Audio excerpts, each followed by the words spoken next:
Hi, everybody. I'm Brittany Lewis, a breaking news reporter here at Forbes. Joining me now is Republican strategist and former state communications director for House Speaker Kevin McCarthy, Brittany Martinez.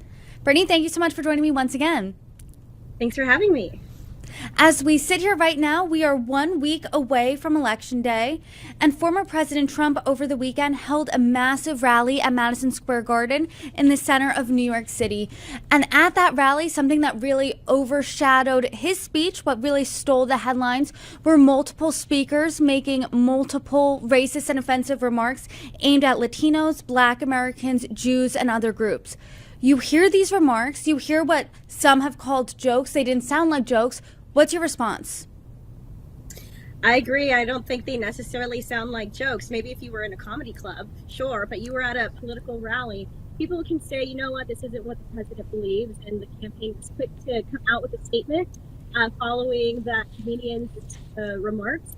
However, you have to vet people in order to come to these rallies, right? It doesn't mean you know every single thing they've ever done in their whole entire life. You're doing a quick social media search, you're Googling them, you're seeing the type of humor or personality or whatever it is that they feel. And so that was such an unforced error on the campaign's part. They never should have done that. I think they should have taken more responsibility for it rather than just be like, oh, he doesn't agree with this, because they were invited to speak on his behalf. So essentially, them being there is an endorsement of the things that they believe in too.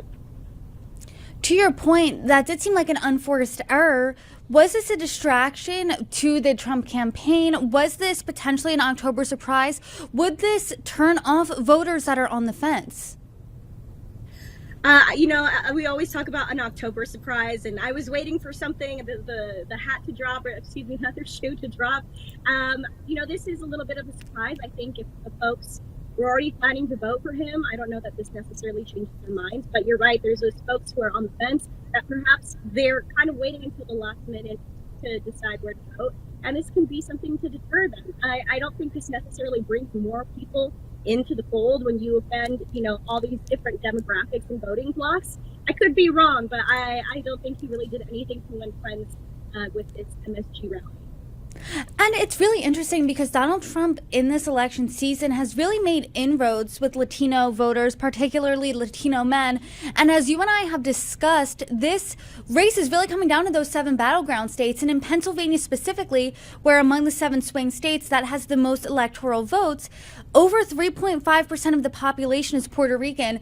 And there was a joke where they called it a joke at the rally when a comedian said that Puerto Rico was a floating island of garbage.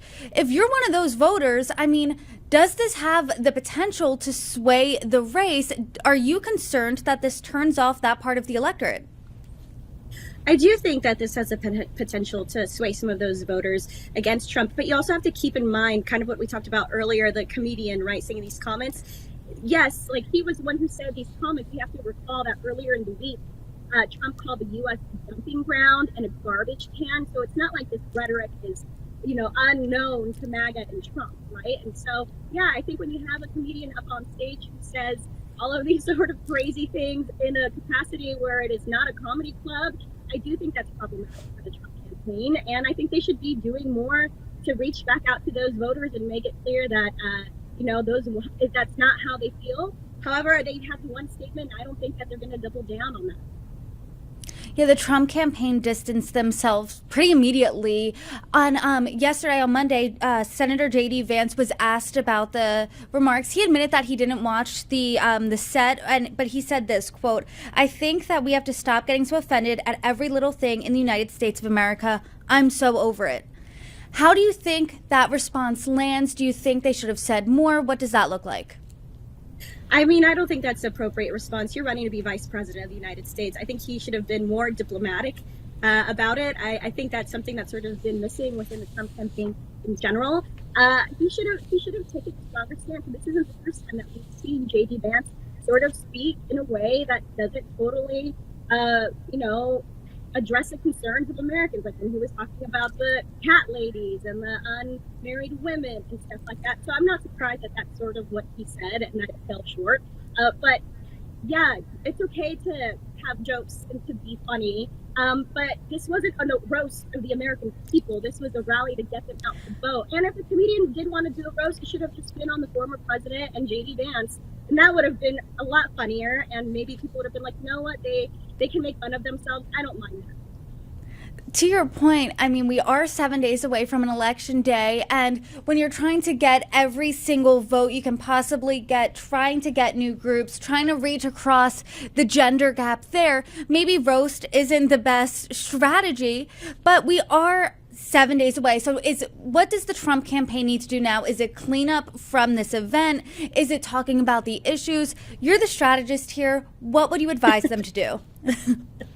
Well, you mentioned Pennsylvania earlier. There are big pockets of Hispanics and Puerto Ricans, especially, all over the country, especially in those swing states. At this point in the race, I don't know that too much more time needs to be spent on this issue, not because I don't think that it's important to address, but we're 7 days out now. So I think that he needs to continue hitting all of the swing states, doing interviews, rallies. I've seen that he seems to keep a fairly busy schedule, which is great. We need our candidates to be busy and show that they have the stamina to be president of the United States. And then perhaps, here and there, you can address it again. But at this point, they said what they wanted to say. JD Vance doubled down and said, you know what, it's just a joke.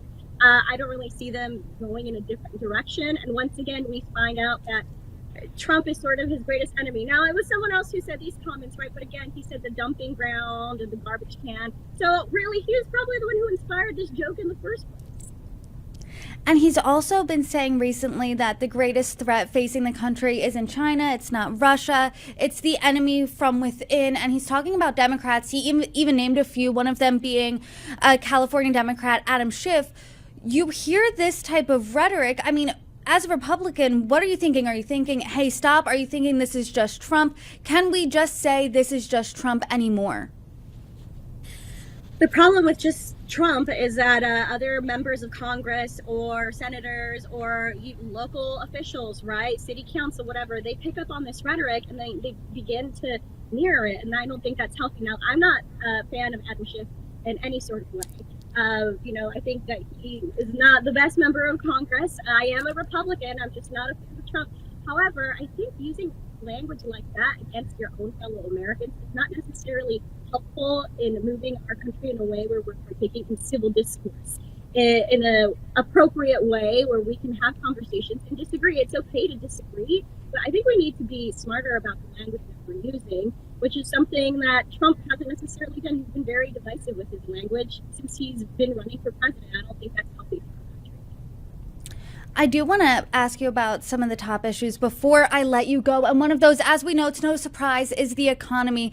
And Trump has had the edge and the advantage on this issue for a while now, but a recent AP NORC poll found that Harris and Trump are pretty much neck and neck when it comes to who people think would handle the economy better. So in this final stretch, when people are thinking about the issues, when they're thinking about their wallet, when they're thinking about the prices at the grocery store, what should his pitch and what should Republicans pitch to Americans be surrounding the economy? I think the strongest message that we do have is on the economy. And you have to remind folks, well, how much were you paying for eggs a year ago compared to now? How much were you paying for gas a year ago compared to now? The problem with that, though, is that inflation has generally been trending down, but that's not what Americans feel. And so you really have to be able to hit on that tone of how are you feeling? Are you able to keep more of your hard-earned paycheck? Or is more and more being taken away from taxes, or you're not getting those promotions and raises, those sorts of things. So I think that needs to be the angle that they're hitting on here, and give everyday American stories of people who've been affected. And I think that goes a long way when you're able to show those personal anecdotes. We're 7 days out, as we've said, and there's a lot to keep our eye out on between now and then, but specifically when it comes to early voting, when it comes to these final last days, what are you specifically having your eye out on? That's a great question. Definitely trying to see what early voting returns look like. Democrats have been generally the ones to vote early, but Republicans usually turn out more. So I think looking at those comparisons, I know Elon Musk is tweeting something about Pennsylvania yesterday. I don't necessarily buy what he's saying because he said the Republicans in the state have come out so much more than they did in 2020. But the fact is that Democrats are still exponentially leading Republicans in those early voting. So I think being able to digest the source and pay attention to who and what is saying it and sharing it is really important for all of us. And keeping an eye on those swing states, Nebraska too as well. It doesn't look super great for Trump as of yesterday when I saw a poll that came out. We'll see though. There's still 7 days out. Things can change. Well, there's still, yes, certainly 7 days out. Everything and anything can change. We will be keeping our eye out on it all. And Brittany Martinez, thank you so much for joining me. You're welcome back anytime. Thank you for having me.